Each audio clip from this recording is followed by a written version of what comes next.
moléculas naturales y sus funciones en el marco de la nutrición.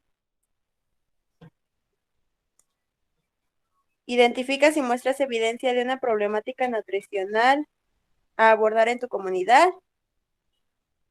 Propones e investigas sobre una idea para abordar la problemática identificada.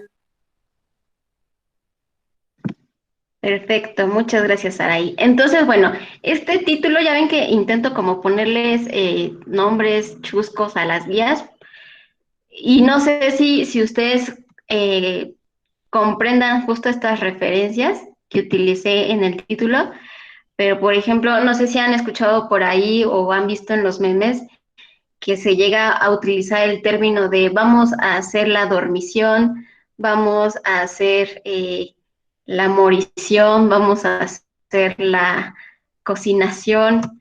Levanten su mano, o sea, usen el icono de levantar la mano si han escuchado justo ese término o esos términos así. Yuridia dice que sí, Saraí, Emily, ok.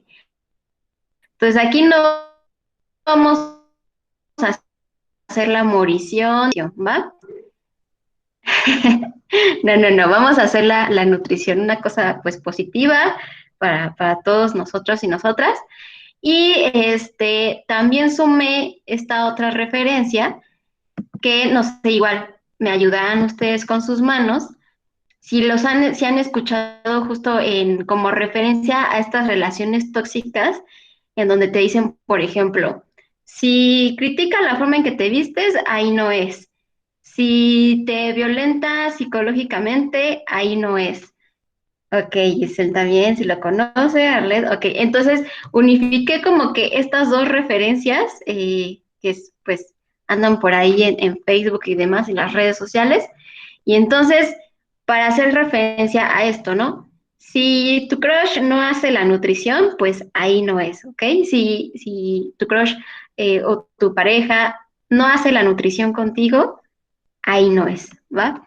Entonces, justo el gran objetivo de esta guía es que ustedes puedan comprender las bases teóricas de lo que conforman pues los nutrientes en nuestra alimentación para después que ustedes puedan aportar o puedan generar un proyecto que vaya encaminada a abordar o a fomentar una buena alimentación en su comunidad, ¿va? Y bueno, entonces justo vamos a abordar las mismas etapas que hemos estado abordando en las guías anteriores.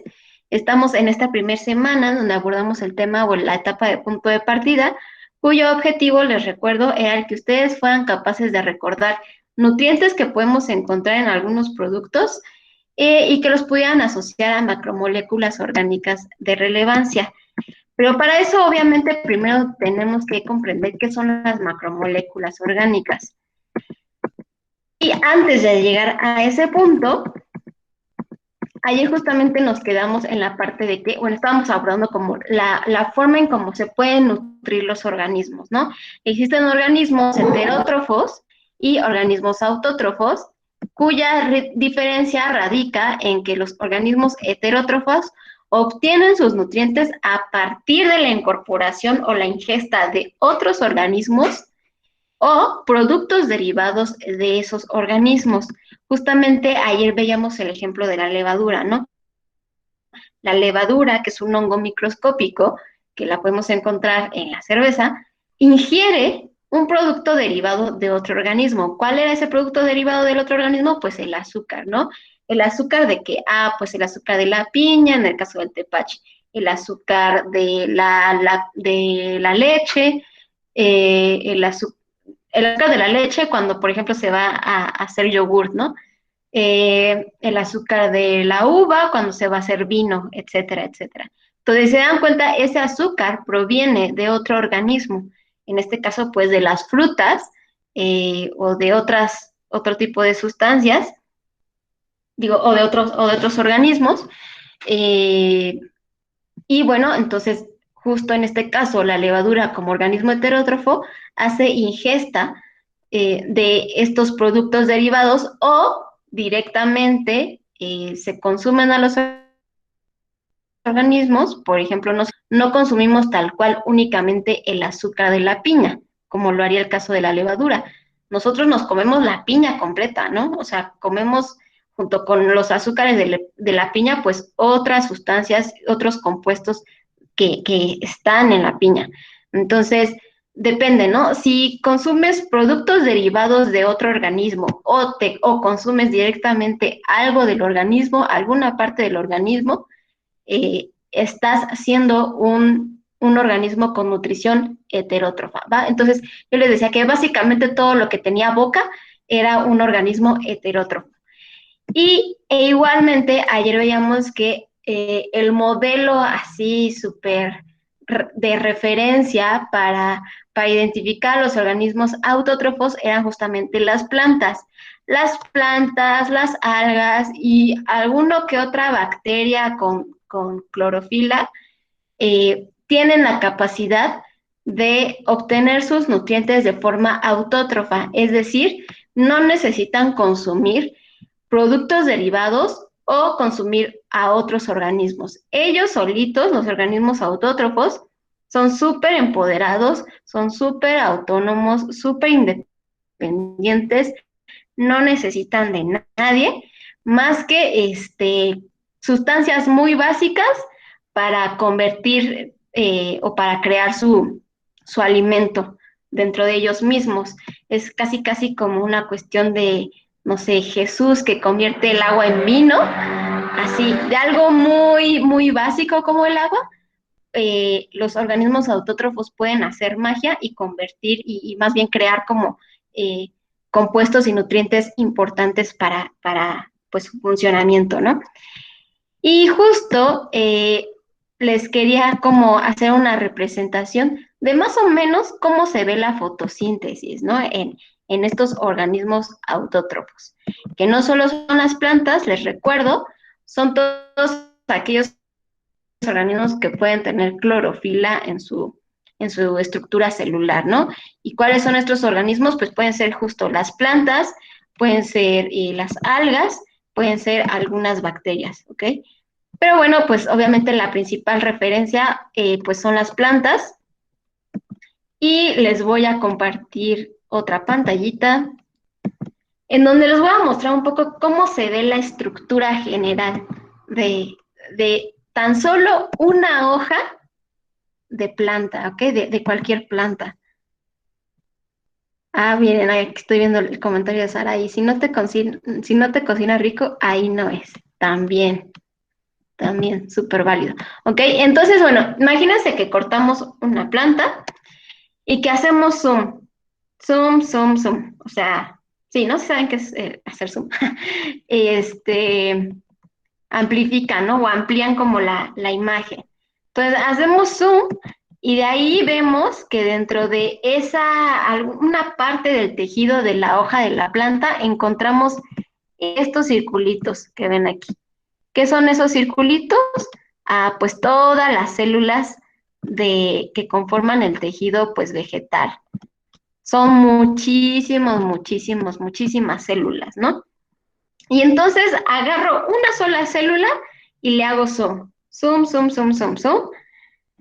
Y de ahí encuentro otras estructuras circulares que voy a estar marcando por acá, de rojito.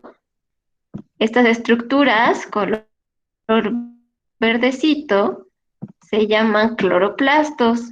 Y de hecho, por cada célula, o sea, imagínense, en tan solo, sí, o sea, hay muchísimas células vegetales en un pedacito de hoja y aparte, en cada una de esas células podemos encontrar, según la literatura, de 50 a 200 cloroplastos, ¿ok? De 50 a 200 cloroplastos por célula vegetal.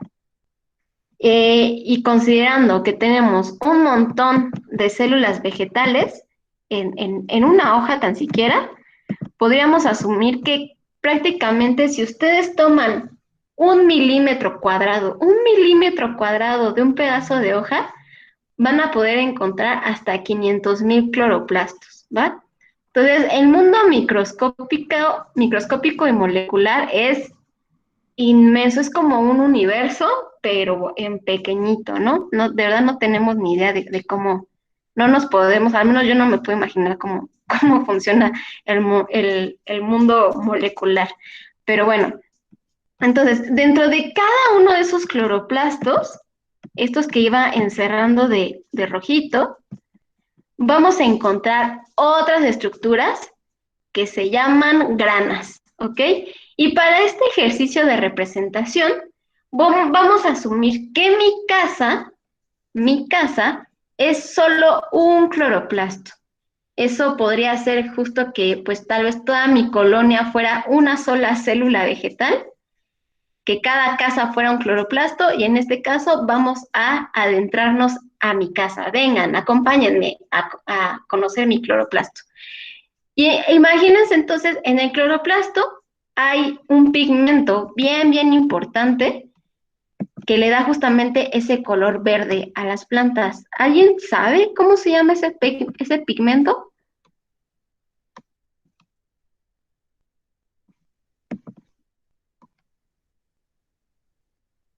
A ver, por ahí tienen la mano levantada Gis y Saraí. No sé si alguna de ustedes sepa, que hasta lo venden así en unas tiendas naturistas, como, este líquido si lo tomas te hace muy bien y bla, bla, bla.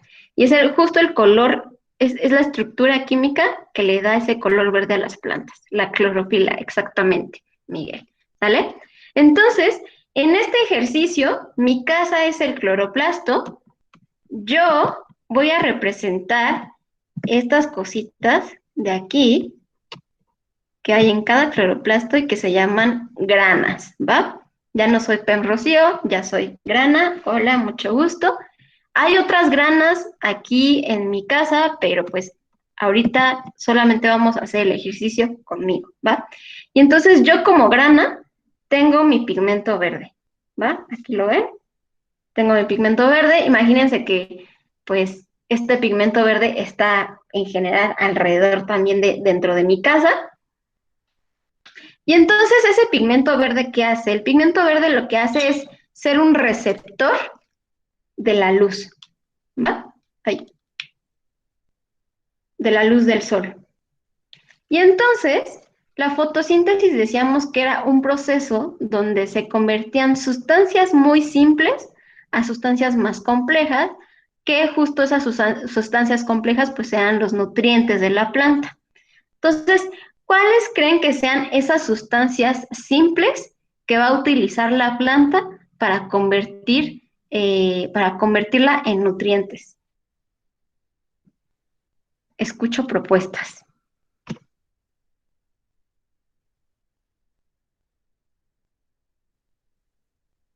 ¿Cuáles son esas sustancias simples que necesita cualquier planta para poder generar los nutrientes?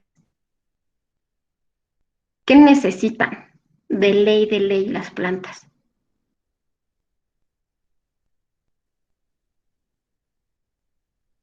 ¿El agua?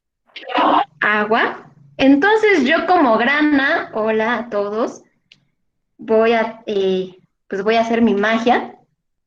Y entonces, pues esta Fer decide echarme agua, ¿no? Yo como planta, ok. La planta, digo, el agua atraviesa o viaja por las raíces, el tallo de la planta y hasta las hojas, ¿no? Y hasta las células y hasta los cloroplastos. Y entonces ya, aquí yo tengo mis moléculas de H2O. Va, ¿qué más necesito? Esta es una de las sustancias simples, el agua, el H2O. ¿Qué otra cosa necesito como planta? Nada más con el agua ya la armé. A ver, Miguel. La luz del sol. La luz del sol, ok. Aquí yo ya con mi pigmento ya estoy atrayendo o capturando los electrones de la luz del sol. ¿Qué más? ¿Solamente con agua y con luz?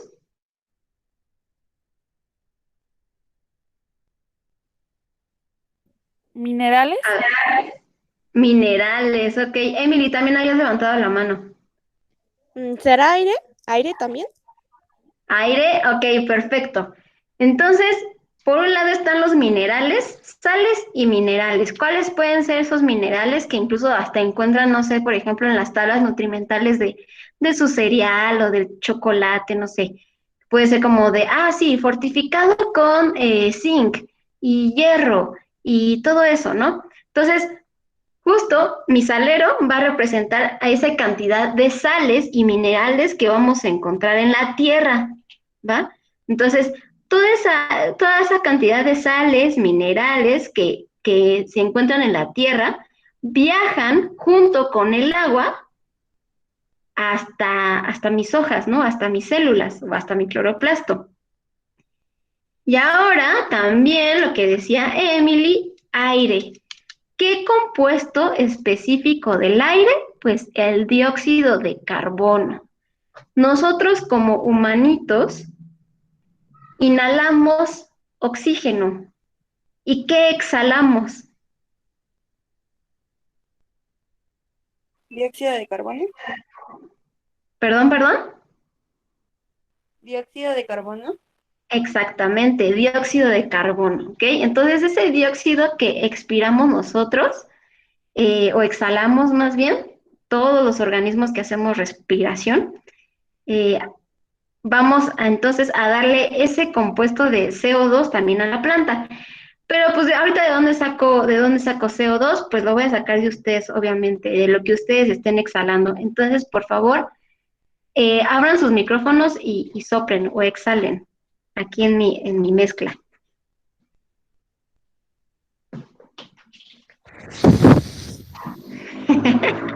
Vientos, Emily, muy bien.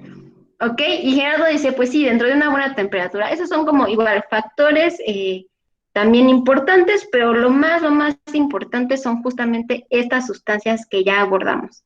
El agua, las sales y minerales de la tierra, el CO2 y la luz, ¿ok? Y entonces, pues ya tengo aquí mi mezcla de sal, agua, CO2 que me echó Emily. Y entonces empiezo pues aquí como que a moverle y a meterlo prácticamente en el horno. De hecho, imagínense que justo el horno es esta parte de este proceso en donde entran los electrones de la luz del sol y estos electrones empiezan a separar algunos átomos de todas las moléculas que están aquí en mi mezcla, ¿va? Empiezan a separar algunos átomos y eh, al final, ya que saco esto del horno, lo dejo tantito reposando en la fase oscura, porque la fotosíntesis se divide en dos fases. La fase lumínica, que es la fase donde entra la luz del sol, y la fase oscura, ¿va? Entonces, ya que estuve casi que cocinando mi mezcla aquí con la luz del sol, lo dejo reposando unos minutos en la sombra durante la fase oscura. Y pues me quedo esperando, y ya cuando termino, ¡chan!, obtengo esto. ¿Qué es esto?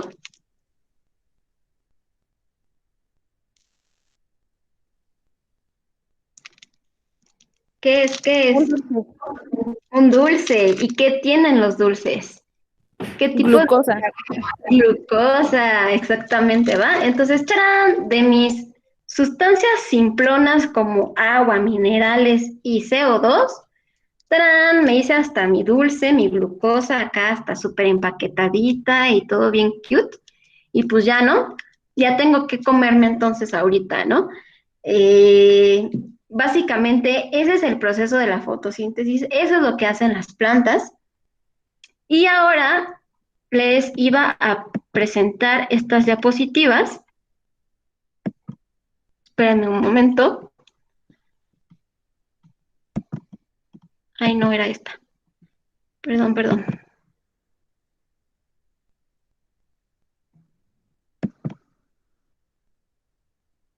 La glucosa justamente es un ejemplo de azúcar, ¿va? Hay diferentes tipos de azúcares, diferentes sustancias que son considerados azúcares. La glucosa es uno de esos tantos ejemplos de azúcares que se conocen, y de hecho la glucosa es la principal sustancia o la principal como fuente de energía de los organismos para su respiración celular. O sea, una vez que yo tengo el azúcar en mis manos, pues yo lo abro, me lo como, y a partir de esto yo puedo alimentar mi propia célula y puedo permitir que justo mi célula utilice esa glucosa para generar también su propia energía y que pueda continuar como sobreviviendo, ¿vale? Entonces, por eso dicen, ¿no? O sea, los azúcares, los carbohidratos son principalmente fuentes de energía, ¿ok? Y sobre todo, bueno, en especial lo que es la glucosa. Y entonces, bueno, pasamos, les muestro como toda la travesía, todo lo que hemos atravesado a lo largo de este semestre, o al menos de lo que fue la guía pasada y esta. Y justo me gustaría que vieran cómo comenzamos todo, cómo comenzó todo esto.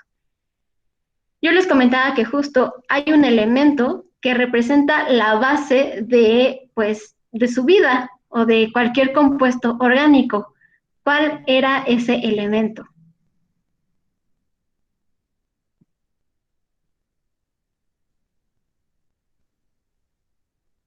¿Cuál es ese elemento así súper base para todo organismo? El carbono, ¿va?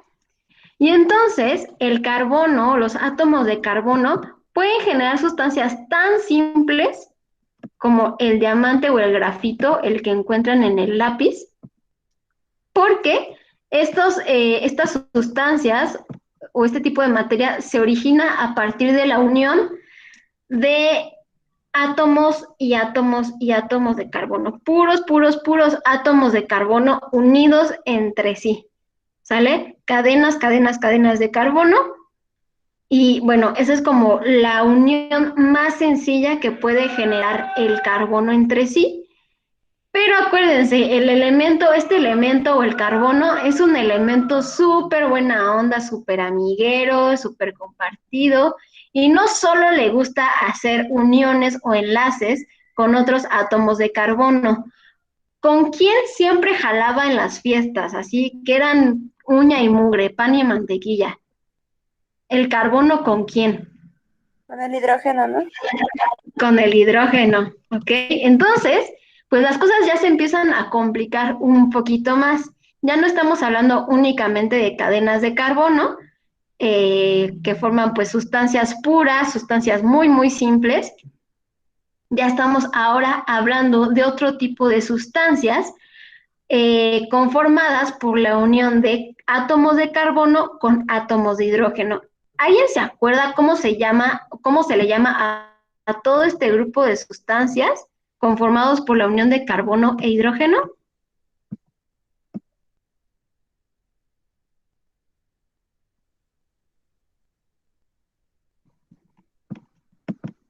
Y que incluso ahorita también A ver, Miguel. ¿Eran los hidrocarburos? Hidrocarburos, exactamente. Y que de hecho les está tocando como un momento súper especial. Ahorita también ya hay en la Cámara de Senadores una reforma para la ley de los hidrocarburos. Ya saben que Andrés Manuel ahorita anda muy metido en todo eso del asunto de la energía. Entonces ya no solo es la reforma energética, ahora también es una reforma a la ley de los hidrocarburos, ¿no? Ahí por si se quieren enterar de lo que está pasando. Pero bueno, son estos entonces los famosos hidrocarburos, ¿ok? Ya sustancias un poquito más complejas, porque ya no solo están formadas por la unión de puros átomos de carbono, ya tienen en sus estructuras tanto átomos de carbono como átomos de hidrógeno. Y ahora pasamos a un nivel todavía más complejo. ¿Se acuerdan qué tipo de compuestos se podían unir a estas cadenas de carbono e hidrógeno para hacer justo compuestos aún más complejos?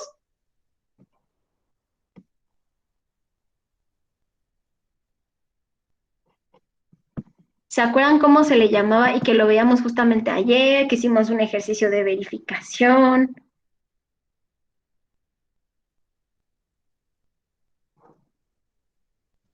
para justo, para justo checar, que supieran identificar a este grupo de compuestos. ¿Se acuerdan cómo se llaman esos grupos?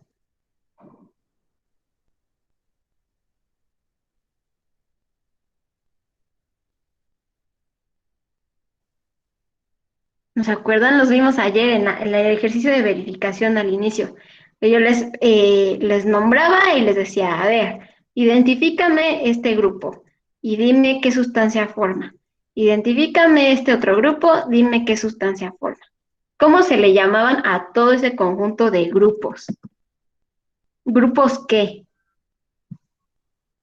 ¿Funcionales? Funcionales, ¿sale? Entonces, los grupos funcionales ahora son compuestos, porque acuérdense que los compuestos se forman de la unión de átomos. Entonces, estos compuestos, por ejemplo, la unión de carbono con oxígeno, que formaba al grupo carbonilo, o al compuesto formado por la unión de un hidrógeno y un oxígeno, formaba al grupo hidroxilo, se van uniendo a lo que eran inicialmente nuestros hidrocarburos y ahora forman estructuras todavía más complejas. ¿Okay? Cuando decimos pues complejo es porque justo pues tal cual su nombre lo dice, ¿no? O sea, estás integrando más, todavía más y más y más y más elementos a la estructura. Ya no es tan simple como una simple cadena de puros átomos de carbono unidos entre sí, no. Ya ahora ya tienes carbonos unidos con hidrógenos y aparte unidos a grupos funcionales. ¿Ok? Y los grupos funcionales le daban una característica súper especial a la sustancia, ¿no? O sea, podían ser determinantes para, para la característica o función de la sustancia que estuviesen formando. Estábamos viendo justamente el ejemplo de la glucosa, y la glucosa, como veíamos, es esta de acá, está conformada por los grupos hidroxilos, estos que son OH, y aparte los grupos carbonilos. ¿Ok? Todos los azúcares, yo les decía que había varios azúcares, que el principal o el más conocido era la glucosa, pero que había varios tipos de azúcares, por ejemplo, la fructosa, la sacarosa, la lactosa, bla, bla, bla. Son azúcares que siempre van a estar entonces o van a tener en sus estructuras grupos hidroxilos por un lado y aparte grupos carbonilos. Y acuérdense que los grupos carbonilos podían estar al final de la cadena, en los extremos o en medio, para formar aldehídos, cetonas, pero bueno, en este caso, pues igual, ¿no? Los grupos carbonilos pueden estar en los extremos, en medio, los grupos hidroxilos también pueden ocupar diferente posición a lo largo de la cadena, y ese cambio, tan solo esos simples cambios de esos grupos funcionales, hacen que la estructura, las características y la función de la sustancia cambie completamente, ¿vale? Entonces, bueno, tenemos ahora entonces esas sustancias un poquito más complejas, conformadas por cadenas de carbono, unidas a átomos de carbono, unidas a átomos de hidrógeno y también unidos a grupos funcionales. Ahora, imagínense que ahora tengo mi molécula de glucosa, es esta que estoy sosteniendo, que fue la que obtuve como producto de mi fotosíntesis, y empiezo a juntar más glucosas. Empiezo a pegar esta glucosa con esta otra glucosa, y estas dos glucosas las empiezo a juntar con otras glucosas, y quedan así unidas, ¿no? Así imagínense muchos dulces unidos entre sí, muchas moléculas de glucosa. Esta estructura, esta nueva estructura, será más simple o más compleja que las que hemos visto hasta el momento.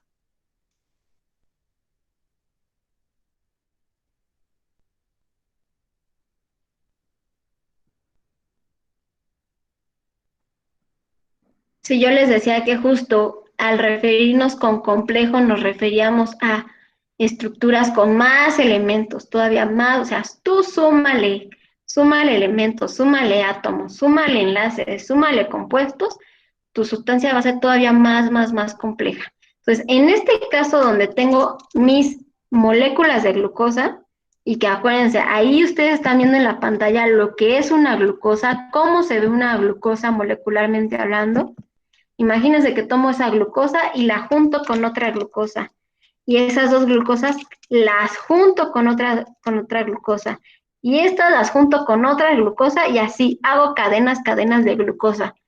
Mi estructura entonces se está haciendo más simple o más compleja.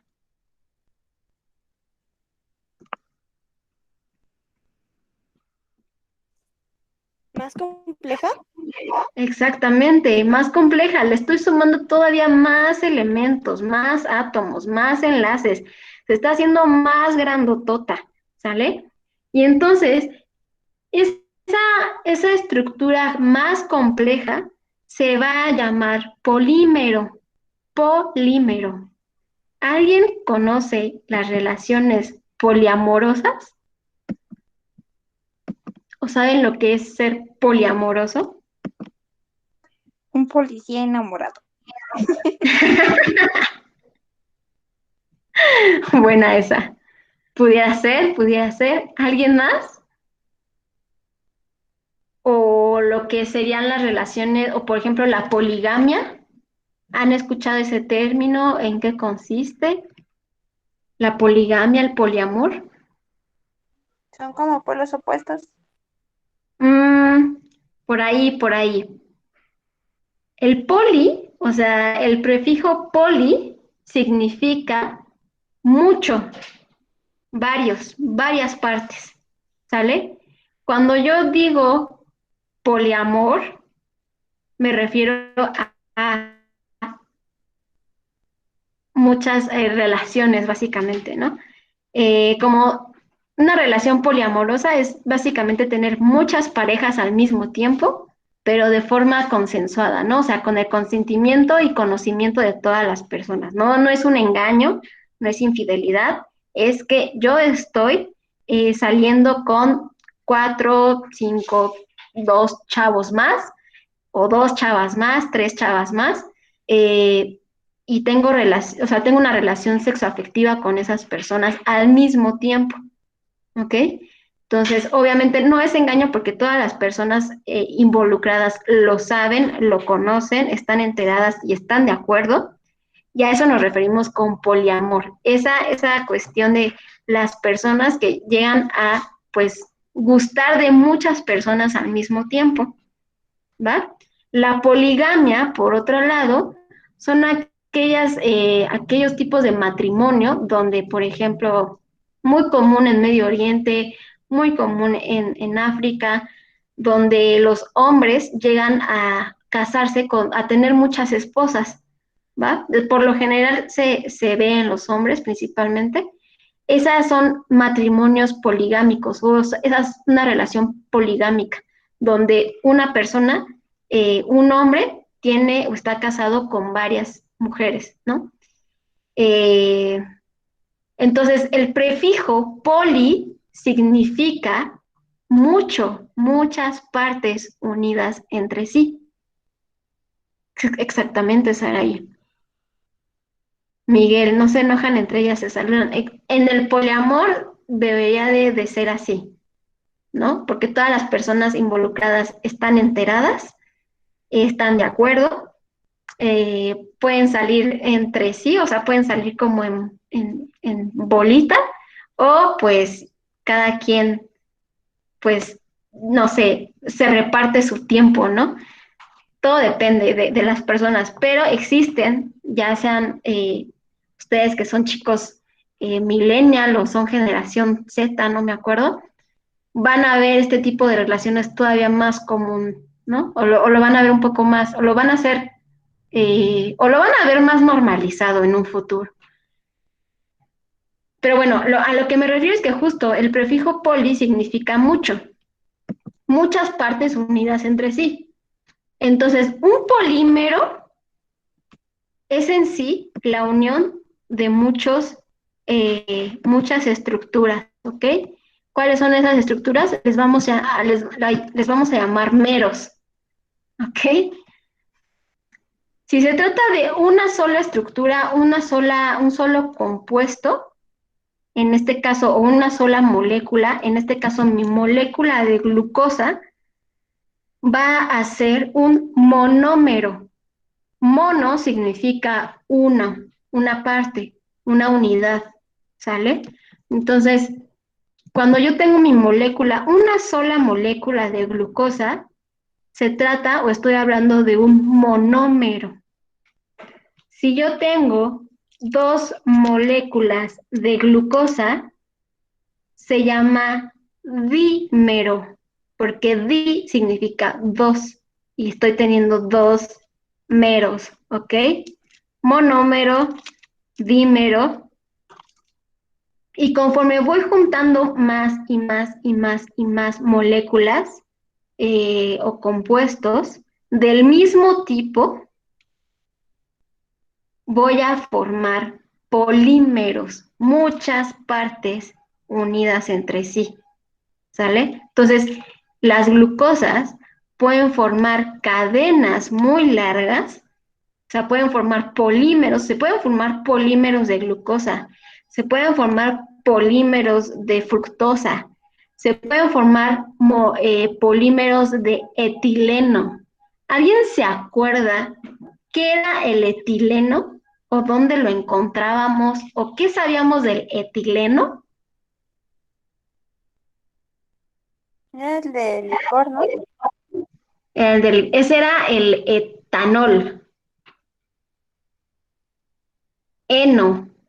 La terminación eno hace referencia a qué.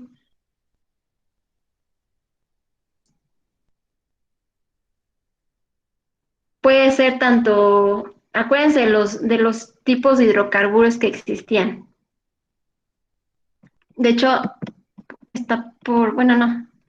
El etileno es justamente este que ven aquí representado. Son dos carbonos unidos por un doble enlace junto con sus respectivos hidrógenos. Exactamente, Miguel. Era con el que maduraban los plátanos, las bananas, ¿ok? El etileno era esta hormona que encontrábamos en los vegetales y que inducía la maduración de muchos frutos, ¿no? En el caso típico era el de los plátanos. Por eso la terminación eno, etileno, es un alqueno porque hay un doble enlace entre carbono y carbono, ¿ok? Es un hidrocarburo porque solo tiene carbonos e hidrógenos. El etileno, esta estructura que ustedes ven aquí, puede formar un polímero también, que es justamente este que ven acá, ¿va? Cadenas y cadenas y cadenas grandes, grandes, grandes de puras moléculas de etileno unidos entre sí. Y entonces, pues como es un polímero, comercialmente hablando, le llamamos polietileno, ¿ok? Y el polietileno es, ¡tarán!, el plástico, ¿ok? Todo el plástico que ustedes se encuentran es polietileno. Y muchos plásticos son de hecho polímeros. El látex de los guantes, los condones, el hule, el PVC, todos esos son estructuras, o sea, son químicamente hablando, la composición se forma o está formada a partir de polímeros, ¿ok? De estructuras muy simples como el etileno o como la glucosa tal vez, o sea, compuestos, vaya, repetidos un montón de veces, como si yo fuera una glucosa y me replicara un montón de veces, subían un montón de chíos unidas entre sí y se forma una polichío, por ejemplo, ¿no? O sea, una estructura muy grande, un polímero formado por un tipo de compuesto en particular, ¿sale? Entonces, el etileno lo podemos encontrar así solito, la molécula así solita, en los frutos, en los plátanos, por ejemplo, o podemos encontrarlo de forma, pues, polimérica, ¿no? O en un polímero, o sea, el etileno ya no solito, ya no es la molécula solita de etileno, sino que son varias moléculas de etileno unidas entre sí, que forman ahora un polímero que se va a llamar polietileno. El polietileno es lo que comúnmente conocemos como plástico, ¿va? Y ñam, ñam, ñam. Bueno, yo creo que esto lo vamos a ver la próxima semana. Solamente quiero que se queden con esta idea de que los polímeros ahora pues son todavía compuestos más complejos, sustancias más complejas, y que hacen que justamente pues la molécula se haga más grande, ¿no? ¿Qué va a ser más grande? ¿Una sola molécula de glucosa o un polímero de glucosas? ¿Qué va a ser más grande, la molécula solita o la cadena de las moléculas de glucosa unidas entre sí?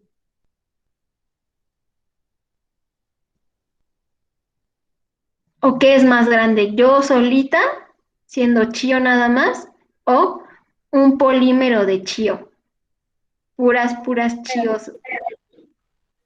La cadena, exactamente, la cadena va a ser más grande, va a tener más elementos y ahora, si es más grande, ¿cuál va a pesar más?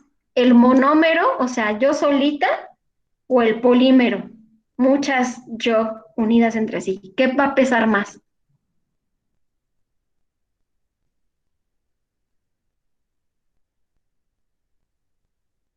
Entre más grande, mejor. Entre más grande, más pesado, ¿va?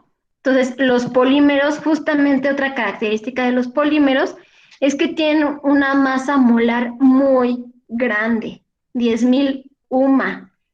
No sé si se acuerdan cuando calculábamos la masa molar de, por ejemplo, pues el H2O, ¿no? Que era como 16 UMA, 18 UMA, 18 UMA, que era justo la masa molar la masa molecular del H2O. Imagínense ahora un compuesto que pesa más de 10.000 UMA. ¿Cuántos elementos no debe de tener ese compuesto para pesar tanto? ¿Vale? Entonces, otra de las características de los polímeros es que son muy pesados o tienen, pues, por lo mismo, como tienen más elementos unidos entre sí, las uniones son más grandes o el compuesto, la sustancia es más grande molecularmente hablando, pues por ende va a ser todavía más pesado, ¿sale? Y pues va, lo dejamos hasta aquí. Porfa, dejen sus aprendizajes, lo que se llevan de aprendizaje en la sesión de hoy. Los noté un poco callados, pero bueno, espero que sí se hayan llevado un poco de conocimiento. Y pues conforme ya les pasé lista, conforme vayan dejando sus comentarios en el chat, pues se pueden ir retirando.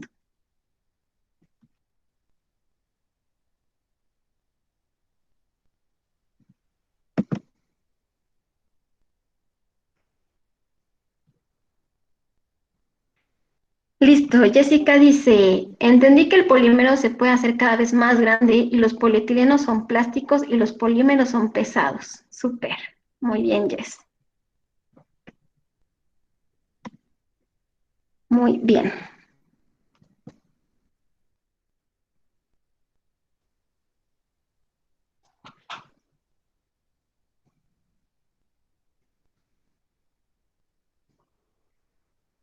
Igual si tienen dudas, algún comentario, lo pueden dejar en el chat. No se queden con dudas.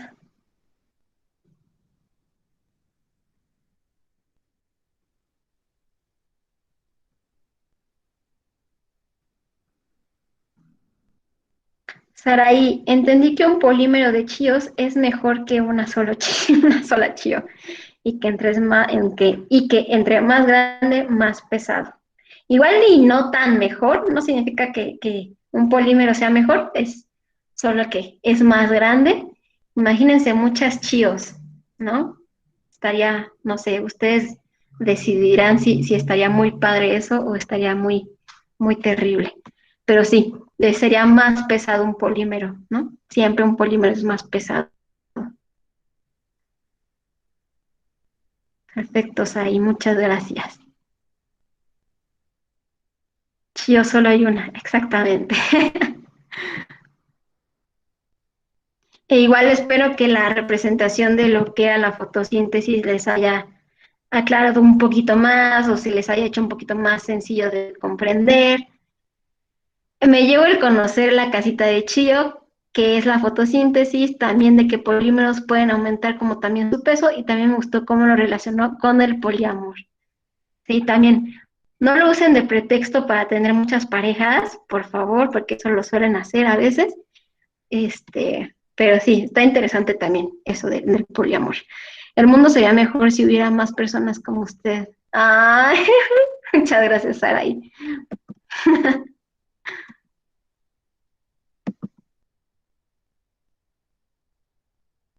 Les veo entonces la próxima semana. Aprendí que un polímero es más grande y de qué manera se crea la glucosa en las plantas. Vientos, Miguel. Mafer, entendí que los polímeros entre más monómeros tengan, pues es más grande, que los polietilenos son plásticos. No necesitamos a muchos chíos, contigo es más que suficiente. Son unos lindos, muchas gracias. Cuídense mucho, Saraí, lo siento, Mafer. Recordé un poco de las clases pasadas y que la glucosa se puede hacer más grande y que el polietileno es plástico y que los polímeros son muy pesados. Muy bien, Yamile. Vientos, Jess, muchas gracias.